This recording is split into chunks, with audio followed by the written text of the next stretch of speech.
Hi friends, my name is Heather. Welcome back to my channel, Brilliant Blue Reviews, where I give you thorough but spoiler-free reviews to help you decide if certain things are appropriate for you and your family and also worth your time and money. In today's video, I want to compare the book, The Woman in the Window, to the Netflix movie, The Woman in the Window. The novel The Woman in the Window by A.J. Finn was first published on January 2nd, 2018, and I read it in May of 2018. And I didn't actually remember what I had rated it or if I had written a review about it or not.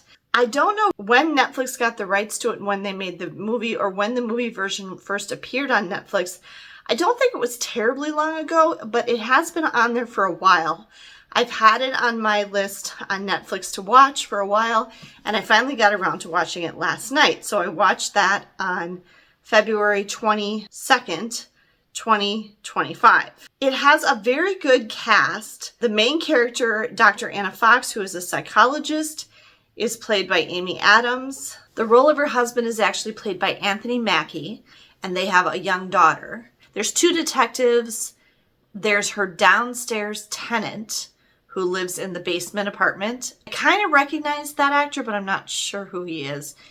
I don't know if I've seen him in anything before. And then it's really focused on the people that she sees move in across the street, which is a couple and their teenage son. The father is played by Gary Oldman. The mother is played by Julianne Moore. The teenage son was not an actor that I recognized, and the two detectives were not anybody that I recognized, but they all did a very good job. The movie is only about an hour and 40 minutes long, so it's a pretty quick movie. It's also not a terribly long book. I do remember that.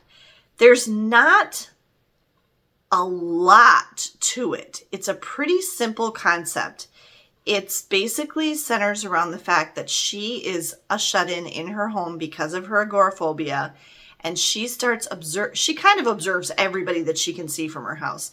But she starts really fixating on these people across the street that move in. And she believes that she witnesses something very bad happen in the house across the street. And that's about all I'm going to tell you about the plot. So if you want to know what else happens in the book, because it's a very twisty, interesting kind of suspense sort of thriller, okay? And I don't want to give anything away. So I just want to focus on how the movie and the book kind of compared. This is what's really interesting to me. From the very beginning, when I was watching the movie last night, I had my popcorn and everything, and I was like completely focused on the movie. I was thinking to myself, this is exactly how I pictured it. This is exactly how I pictured the house and the setting and everything in the book. It's just exactly how I thought it would be. Now, why I say that's interesting is that's what I was thinking last night when I was watching the movie. But I didn't go back to Goodreads to see what I had rated the book or to read my review until this morning.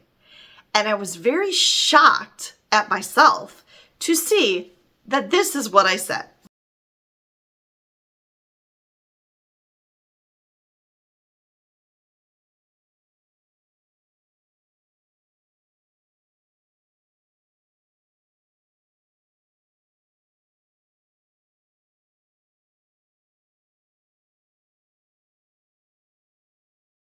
First of all, I'm very shocked that I only gave it 2 stars because I said I didn't like it.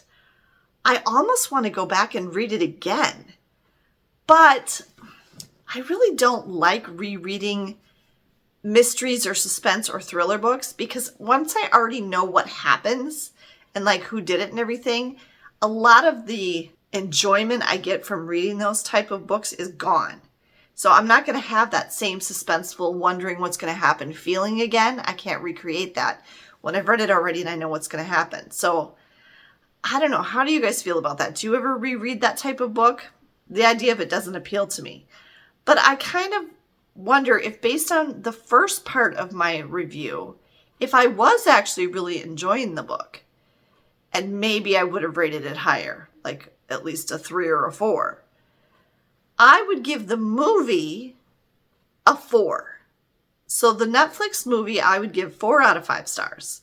I think it was very well acted. I think it does a extremely good job of capturing the book almost exactly. Because the one thing I would say is, as I was watching the movie, I couldn't remember what happened. I couldn't even remember the plot of the story or who was bad or what was going on exactly. I couldn't remember that. But I remembered like everything leading up to it. I do wonder if what I meant in my review when I said I couldn't picture things in my mind is I'm wondering if I meant more the people, the characters. But I think that everybody that they cast in the roles they cast in the movie were perfect for their parts. But I don't necessarily know that I had an idea in my head of what everybody looked like. And I think that might have been the part when I was reading the book that I had trouble with, that I couldn't picture the characters in my mind.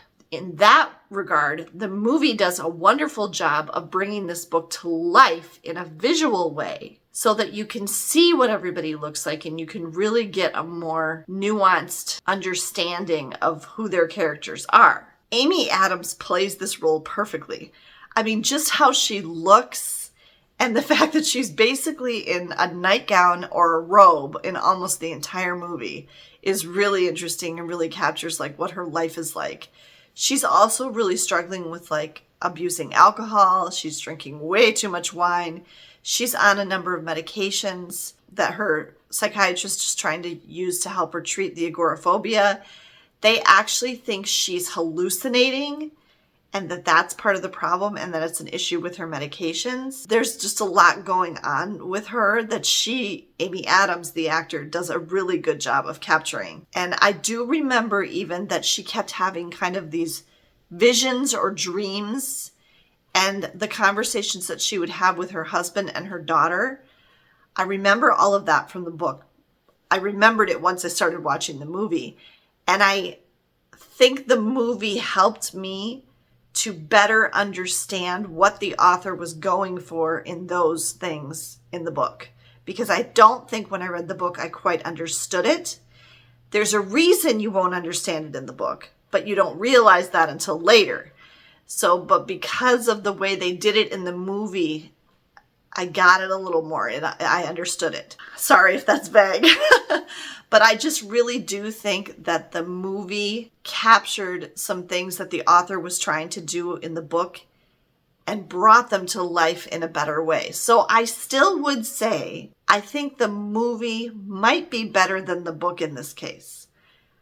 But also, I think if I reread the book, knowing what I know now from seeing it brought to life in the movie, I would probably give the book a higher rating because I think I would be more focused on the plot and the suspense and the mystery than I was the first time I read it. I think I was too preoccupied with the fact that I apparently couldn't picture the characters in my mind or something and rated it lower because of that. I think they complement each other nicely. I would encourage you to experience both.